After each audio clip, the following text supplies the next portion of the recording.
হ্যাঁ ভাইয়া কি হয়েছিল তোমার? আমি গেছি মাদ্রাসার ওয়াশরুমে। হ্যাঁ তারপরে আমি বাথরুমত কেবল বসছি যে বাথরুম করব। তারপরে এসকো গেছে। আমি মনে করছি মাদ্রাসার হুজুর টুজুর যে এটা আমি তালা দিয়ে দেয় নাই বাথরুম, তালা দিবে তো আমি আর কি বাথরুম করি। আমি লাভ দিয়ে উঠি, ও চাচা থামেন চাচা, ভিতরের লোক তালা দেন না। পরে যাই হোক দেয় নাই, পরে এবার ফির গেছে, ফির এইরকম। পরে আমি বাথরুম করা বাদ দিয়ে বেড়ে আসছি। পরে দেখি যে আমার লোক এটা আমার সাথে ফয়তালাসি করছে। পরে আবার বাথরুম গেছে, আর বাথরুম বেড়ায়।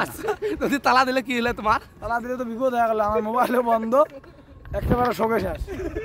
ডাকালেও শুনিল না। আচ্ছা তোমার এত হাগা চাপ দিল কেন? এরে কালকের থেকে রে ভাই কি এলা হয়েছে, হাগা বেড়ায় না। শ্যাম্পু খাও, শ্যাম্পু খেলে হবে। আচ্ছা তুমি আগে কিছু হাতটা ভালো করে ধুইছো? অবশ্যই ইন্ডিয়ান সাবান দিয়েছে, এই যে ইন্ডিয়ান সাবান। এটা কোথায় নিছো? এটা ইয়েতে নিছি, ওই যে লাউ থার।